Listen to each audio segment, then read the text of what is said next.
Welcome back, everybody, to the Omniverse Comics Guide podcast. I'm your host, Eric Anthony. Thank you, everybody who's tuned in on YouTube or listening on other podcast platforms. Please don't forget to hit that thumbs up, the subscribe button, leave us a comment. Every little bit helps. But of course, we always encourage everybody to visit our website, omniversecomics.guide, where you can get all of our previous podcasts, our previous guests, some of our reading orders that are, like I always say, second to none. So if you want to find some fun comic books to read, check out omniversecomics.guide.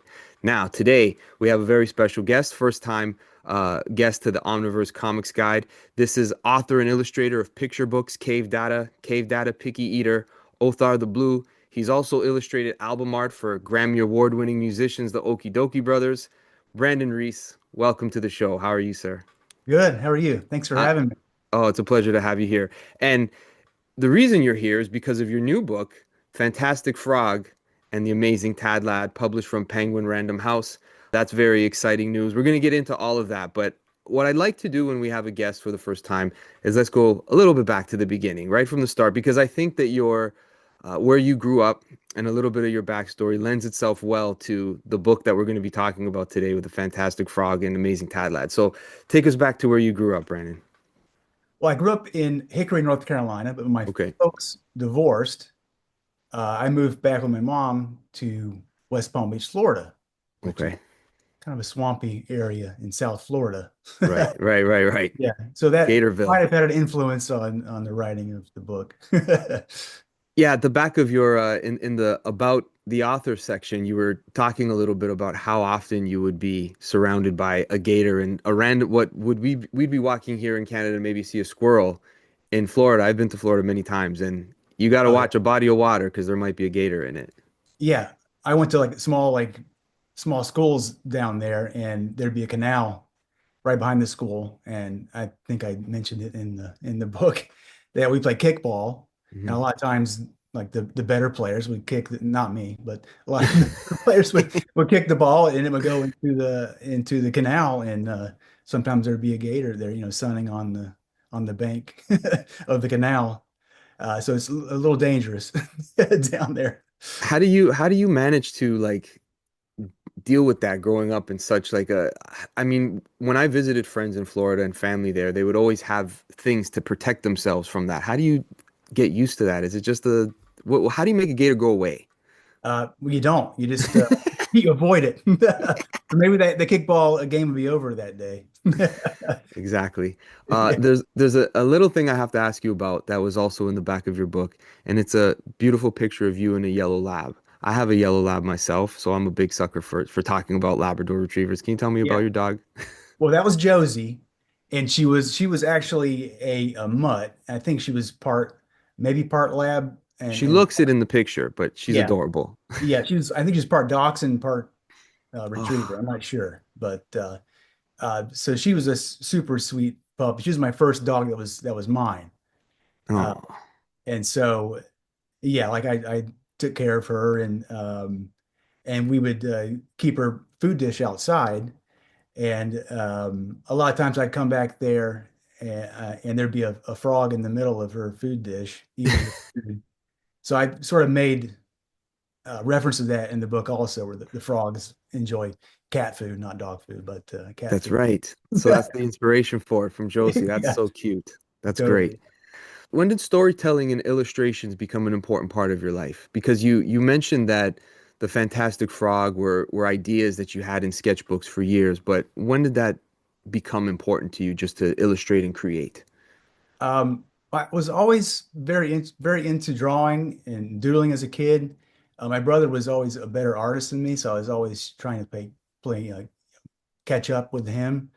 And my mom, when we were kids, she would give us just blank pieces of paper instead of coloring books.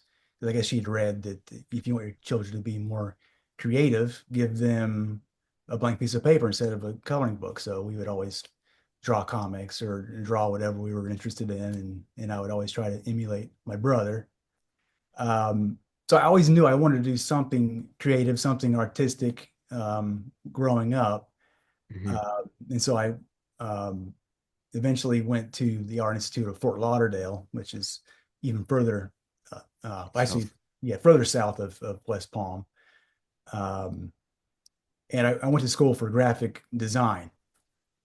So we sort of touched on illustration at the very beginning, but their whole thing back then was just get you out and working. So, and that meant becoming a graphic designer. Mm, And so I did that for a number of years, always wanting to be more of an illustrator. And the storytelling stuff didn't come till a little later. But I eventually got a job designing a kids magazine. mm, And then that company had all kinds of other magazines. So I would assign myself illustration work. And I sort of slowly started building my portfolio from there. mm. And and then I would send out postcards. That was back in the day when you send postcards to like publishers and things like in magazines. And I would slowly get real, paying jobs from Highlights and Cricket and all the sort of kids. Back then there was a Nick and Nick Jr. magazine. I remember highlights. Yeah. Yeah, I yeah. think it's still around. If you go to the dentist, I'll probably still have a few copies there. So I started getting work that way, and eventually illustration work sort of dried up a bit. Mhm. So I was like, how can I get maybe make my own thing, So that's when Yeah. I started having an interest in writing. So I had tons of failed picture books that didn't go anywhere. And then eventually I heard about this thing called SCBWI, Society of Children's Book Writers and Illustrators, and went to a conference that was here in Charlotte. This was probably 2008 or 10 around that time, and brought some things and um, met my first agent there. And I guess just from all the failures, and I kind of picked up on how to become a better writer, and eventually, it just sort of happened for me. I and my first book deal, maybe within a year after my first agent.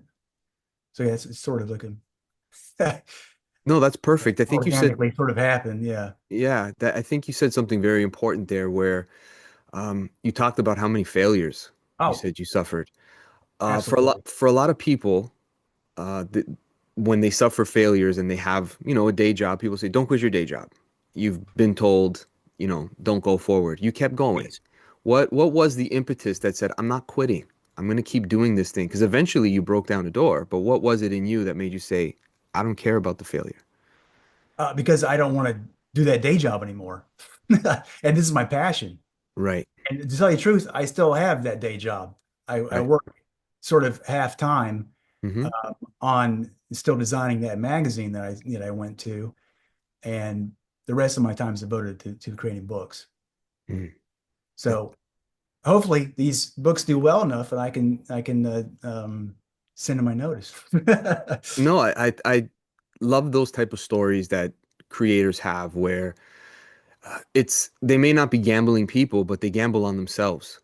And I Yeah, think the thing that we sometimes forget to remind ourselves, especially this generation, is you end up getting what you put into it, right? There isn't like it's not just overnight success. Hey, I got my first thing. There's a lot of no's that you've got to right. push through. Yeah. I don't know of many overnight successes. It may seem that way to somebody from the outside, but you don't know the struggle No. that person had to go to get to that point you're seeing, that looks like an overnight success. Yeah, because a lot of people I think quit before they get to that one time that someone says yes, they don't keep going, right? And they And think, you oh, it's might not going to reach happen for me. reach that success, but Yeah, doesn't mean it's going to continue. exactly. You're only as good as your last thing you put out. So you have to keep cranking, keep learning, keep getting better at your craft. So what were some of the things that you learned to strengthen your craft? Because you've been an illustrator your whole life and you had jobs where you were working on kids' illustrations and storytelling and whatnot. So what was it that you needed to improve that you did improve on? I'd say just the writing aspect. Okay. I think people liked my illustration work, Mm-hmm. kind of why I went to this SCBWI conferences, because they would have almost like a school sort of thing, where you'd have classes where professionals would come and teach you the art of writing, from different perspectives, writing for picture book, for graphic novels. For graphic novels is kind of a new thing to them, but pros, all kinds of things. Just making that action of going to those conferences and committing to that really helped me, I think. Yeah, that's important. Like put in the work and you got to go to the places where you might find those answers, right? It's not going to Yeah, happen in a vacuum. Yeah, right. that's great. And don't Uh be afraid to ask questions of people you admire or or professionals. yeah, no, I think that's a very important aspect too because I mean, I have a job I've been at for 20 plus years. I'm in skilled trades, and even sometimes I do something that I've done many times. I'll always ask someone, how could I do it better? What's the Yeah, better, how else can it be done? Is this even right? All this time I've done something this way. So you're right. Always look to somebody that you admire and don't have that pride because you'll get better. yeah, Yeah, that's great. absolutely. I'm happy. Thank you for sharing that with us. Yeah. Um, in the intro of your book, you dedicate it, I think, to your grandmother. My grandfather, Your grandfather, sorry, I knew it was a Yeah, grandparent yeah. who loved comics. Yes. Did he pass that down to you and your brother? I would assume so because of the illustrations and whatnot. My grandfather was a voracious reader. He loved, have you heard of the Foxfire books? It's I sort of feel like I have, but I can't. I'm not gonna pretend like I short know. stories, but with like a sort Okay, of Southern then I thing have sort it. of No. slant. Um, and I have like interesting articles about like the history of ginseng in Hmm. Western North Carolina, stuff like that. Um, so he would always be reading, and he loved the comic book, comics, the comic section. So yeah, he would save those for me, um, and we would clip. And I was like obsessed with Garfield when I was a kid. Yeah, We would clip those out and we put them in a little album and save them. that's And great. I remember we would go camping all the time, and he would bring. Uh, I remember like Super Goofy. Remember that Super Goofy comic? It's Goofy, from Okay. Disney. I'm probably a little older than you, but I remember him just reading that and reading that to me, and just had an impact. And he always wanted me to get into comics, and I was Okay. like, I don't know if I can do that. I just think it's too hard. I just want to do one picture and that's it. So But I'd what love changed? for him to see me today, that Yeah, he got exactly. into it. It's kind of sad that he's not here anymore, but it'd be pretty cool. That'd be great. Well, I mean, I'm sure you're making him proud. But were you a comic book fan yourself, or was it comic strips and comic book illustrations that, because the medium, the genre of superheroes is very different from the medium of Yeah. comic book storytelling and illustration. So was that your way in through the Garfield and the humor comics? Yeah, it started there, right? And then um I sort of became obsessed with Transformers when I was a kid. Ooh, wow, okay. So I had the toys and to watch the TV show. And my dad's a big reader too. And when I was visiting him, we gone as like a newsstand sort of bookstore in the mall, and I saw Transformers #1 comic book there. I was like, "Oh, can I get that?" So we got that, and I just read it from cover to cover. Loved it. And then I went back home. I was like, "Dad, can you try to get me Transformers #2, please?" And when it comes out, and I think he'd gone and it wasn't there, so he got me some other comics. Okay. And and one I remember was it was an Alpha Flight issue, and it had Wolverine on the cover. And so who's this guy? So I became a huge like Wolverine fan at that point. So that I think that was my entry point, and then I started collecting comics, all kinds of stuff, through the like late '80s to through '90s, like up until the bust basically, and kind of get back into it now. Right, right. Yeah, no, that was Yeah. a great time. I mean, you bringing up Transformers, my co-host Dave, he's going to be so happy when you bring up Oh Transformers. wow. He's a huge fan. And I Yeah. think that was one of his gateways into comics himself was a UK Transformer printing, which was I Oh think a really? little bit different. But yeah, Yeah. it's funny how those moments that one book can start the dominoes, and then like your dad didn't get you #2, Right. but all the other things that he tried to make up for it opened the door for everything else for you. And that's the fun Exactly. about Maybe I comic wouldn't have books. known about the other stuff, if he Exactly. didn't like give me that other one that was available. And that was the charm of the newsstand, right? Like I was a kid that grew up in the Yeah. newsstand era as well. I was a kid in the 80s. So you never knew what was going to be there. You didn't know if you'll ever Oh, see so something excited. again, right? It was like whatever's there is what you can pick. Or just And go to the grocery store and doing the yeah, spinner rack. You don't see spinner racks anymore. That was exciting. yeah, You because might you have old issues that have been sitting there for months and months, and no one grabbed. I used to go to, it's not around anymore, Ecker Drugs, and they would have like old issues. Like, oh man, this is great. And just to get stuff that wasn't being bought up. yeah, no, it was always like a little lottery. You just never knew what you might Yeah. find. And the stories would be disjointed. You wouldn't have a Yeah. continuous story all the time, but Yeah. you'd You try fill to in the put the gaps. pieces together. You've kind of figured it out and like, Yeah. okay, that happened. So that's what the status Right. quo is now. And then if you got an issue that was older, like you said, it's like, okay, this is before these two fought, or this is before they Yeah. became friends. Right. It's part of the fun. But now we're in the golden age of everything's reprinted and we've got omnis and Trade paperbacks and yeah. everything. You want to read it, it'll be available for you. Yeah. Yeah. I was going to tell you another interesting comic book thing. When I was, my first job was, my brother got me a job where he works called FEC News. So they Mm, were like a magazine and comic, like sometimes comics distributor to grocery stores. right. And so I got a job with like moving bundles of returns that would come in. And when you get the returns that weren't sold, they'd tear the covers off and That's get right. credit Yeah. from the publisher. But I became friends with some of the line girls, and they said, you see a comic one, just let me know, and we'll pull it off for you. So I got hundreds of comics over that summer, just from them giving me, What comic. year was this? I was like 92 or three around there. Ooh, there's a lot Yeah. of fun stuff at that time. A I lot had of really tons of cool stuff. stuff. Yeah. Yeah, I that's still fun. have it. It's up in the attic, but like lots of duplicates. I got probably 5 or 6 copies of Infinity Gauntlet #1 from just being there. Fantastic. I gifted Yeah. my 2 nephews 2 copies a couple months ago because It's they a were good uncle.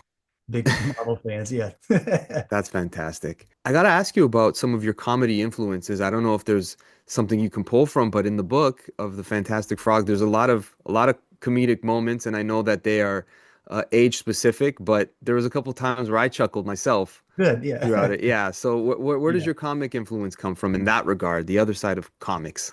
I'd have to say all credit goes to Mad Magazine. That was another thing that I got religiously. We go to the grocery store and I'd get it from my mom or dad would pick me up one, or you're sick, and they'd bring one home for you, and just loved those. I read them cover to cover. I had to say, Al Jaffe is probably my favorite illustrator of all time. He did the fold-in section of Mad Magazine, That's right. and he passed away maybe a couple of years ago. I think he lived to 102 and was like working as an illustrator up until like 100 years old, 101 years old, still working at Mad. Dedication. That's the hope. Like you could like if I Yeah. but do that, it'd be amazing. That I mean, for all of us, right? Doing what you love right to the end. Fantastic. Yeah. Yeah, that makes sense now that that's where you would pull your humor from because it is in quick doses. Because we could talk about the book a little bit. Fantastic Frog and the Amazing Tad Lad.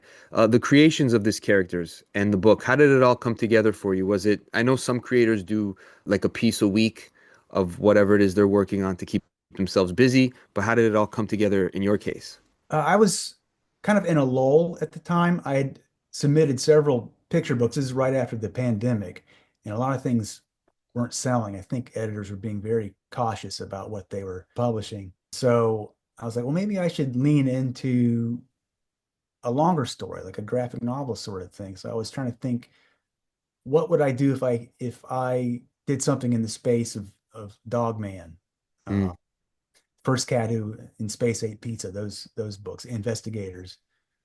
And so I just drew a picture of 2 superhero frogs. mhm. I was drawing frogs for some reason. I draw one with a cape, and then I just sort of start drawing, and I'll take notes, an idea like, so why are they superheroes? Well, maybe they're there to save their swamp from some evil or bad guy, right? It sort of just happens organically from there. What I like about it is that you're kind of thrust into adventure right away. So it Yeah, grabs your attention. There's no time wasted, and like you don't have to sit through a long origin story. You get right yeah, into the action and the humor. And it's almost like as it's paced, whatever they've solved begets another problem. And you're trying to piece it together as they're piecing their existence to themselves. Like we don't even know what we're doing here, but we got a job to do. Right It's on. very, Yeah. it's almost like educational in a subtle way where you like you learn about And they're frog life. learning from failures, right? Yes, Yeah. that's very true. Wow, Yeah. that's very metaphorical. Um, there's a number one on this spine, which as a comic book fan always gets us excited because we always expect if you've put number one, it means that there's going to be a number two at least. Yeah. How much story do you have planned for Fantastic Frog and Amazing Tad Lad? I have it pretty much all plotted out in my Okay, head on paper, but not like a lot of the main details. I'll fill in later as I work on other books. But I'm about to wrap up art on book two that's great. right now. So I 28 more pages to go, and I'll be finished with the final art on that one. But the main story, I'm envisioning a total of 4 or 5 books, maybe six. I'm not certain, but that's sort of in the planning stages right now. That's a good sweet spot because once you get to that 5, 6, then you can put box sets and you can do all Yes. kinds of different things to make it last even longer. And like you said with Dogman and all those other books, they become these little franchises now that young readers can get attached to, because especially if it's new. Like there's Yeah. something new out there, they want to be the first to Oh, get to that thing, I would right? love to be that for some kid. And you probably will be. What would be the reading age for a book like this? Because it is a comic and a graphic Yeah. novel, but This it is does. yeah, I'd say it's middle grade. It's middle grade. So that'd be like ages 8 to 12, maybe up to 14, maybe a little younger, but kind of around that. Yeah, I think it's a great entry level for any young kid to read, and it's safe. It's nothing that parents have to be worried about Yeah. something too aggressive in there. How do you balance out what you feel is appropriate? Is there an editor who says, no, that's too Oh far, yeah. or tone it down? Is that really the key to Yeah, it? I have Okay. an excellent editor. He and I get along great. He loves pop culture like I do, Yeah, and we become friends, and it's just a great partnership. And he puts the stop gaps on that say, "Hey, maybe don't go that far," with the right. humor. So he knows he's helping me, and but I think I have an innate understanding of what a kid that age um, is okay to read. Doing picture books for so long. No, no, I get it. And for me, having read so many comic books in my life, like clearly behind me, that's just one shelf amongst many in the room. Yeah, But there is you get the sensibility of story pacing that every illustrator has planned out to do, and yours feels very deliberate in certain spots where there's this introduction of what the adventure is, what the problem is to solve, but in the middle there's the hijinks, but it's never too long that it takes you out of it. It's just the right, it's almost like little cartoon episodes that you've yeah. plotted out. If you were to give an elevator pitch for this book, whether it's a youngster or to parents, how would you sell them The Fantastic Frog and The Amazing Tad Lad? Okay, so Fantastic Frog and Amazing Tad Lad is a story about two dim-witted, good-hearted, genetically enhanced superheroes who are created to save their swamp from outside forces like bad guys. I think that sums it up perfectly. What kind of things could the kids look forward to in this book? You mentioned the superheroes. Kids love superheroes. I don't think that ever gets old. I've loved them when I was a kid. I still love them. I'm in my 40s. Yeah, Uh, yeah, yeah. but for the kids that are in that age bracket and have read Dogman and all those different types of books, what's something they could look forward to that'd be different from those books? I think maybe I have a lot of pop culture You references do. Yeah, you do. in there. Like you're probably too young to have played the Atari 2600. I played it. Yeah. Well, back in the day, they had the ET, the video game. Do you know Yeah, about that? And so one of the stories is about these robot trash dolls who, like, this yeah. company goes That's goes my favorite. That's my oh, favorite thank you, episode. goes underground. So they go bankrupt. So they bury all of these trash dolls in a landfill, and then they come alive. So I sort of took that from pop culture of when Atari they were pushing the ET video game for a Christmas release after the movie, and they gave the programmer, I don't know, like 15 days or something to complete it. And so they printed up, thousands and thousands of these things, the game was not good, and it, it didn't sell well. The So landfill. yes, they dumped them in a landfill, and like I think there's a documentary about it actually. Hmm. Uh, Yeah, no, that was a great episode. It was kind of the toys that were coming out of the ground of the trash heap reminded me a little bit of like a Toy Story moment, yeah, right? yeah, That it was totally. like Yeah, was haunting, a little haunting because you didn't Toy know what. Story or Chucky or Yes. Teddy Ruxpin. Have you heard of that? Oh Yeah, yes, I remember Teddy Ruxpin. Yes, yeah. of course. No, it was a lot of fun. I'm very excited for you, and I'm very happy that your dreams come true to put this book together, Oh, and you thank got you it very much. coming out. It's February 2026. It's hitting stores. That's right. February 3, I think, is the February release. 3rd. Yeah. Nice. All the best on the book. Sure. Yeah, please show us a There it copy is. of it. Beautiful. Yeah. There's a I soft cover, and we also have a hard cover. Ooh, that's nice. I'm a fan of the hardcover, but both of them are very appealing. And that's great that you have options for both because people like to collect differently. Yeah. Speaking, like you can see, I have very specific things that are hardcover, very specific things soft cover. Yeah, that's great. Well, Yeah. I'm looking forward to the second edition of this book. Oh, yeah. All the best in the success of it, and I keep going. Don't quit. Oh, thanks so much, Eric. I appreciate you. Thanks for having me on. It's been And, great talking to you. and if you want to talk Transformers and just fan out, geek out, you can come on with Dave, and he'll talk Oh, Transformers with you and all that stuff till the cows love it. come home. Yeah. Be You ever fun. go to Heroes Con in That's my dream con to go to. That is yeah. my dream I Comic Con. I live there, so like if you ever come, hit me up. Yeah, that'd be great. Yeah. I always I always say to my wife, I can go to one Comic Con. It's not San Diego. It's the one in North Carolina. Yeah, Because it's a that's lot of where fun. it's a lot of fun. Yeah, I've heard Oh, nothing but it's good very things. family friendly, comic centric. Centric. Yeah. Yes. Yeah, it's not None all of of that other the stuff. Hollywood. Yeah, Yeah. exactly. It's for the artists and the creators. Yeah, I'd love to go down. And if I do, I will hit you up. That'd be great. Awesome. All Yeah. right. Thank you so much. Thank Thank you, you. everybody, for listening. Check out Brandon Reese's book, Fantastic Frog and the Amazing Tad Lad, February 3rd, 2026. And don't forget to check us out at omniversecomics.guide for all of our other episodes, reading orders, etc., etc. Brandon, all the best. Thank you so much. Thank you.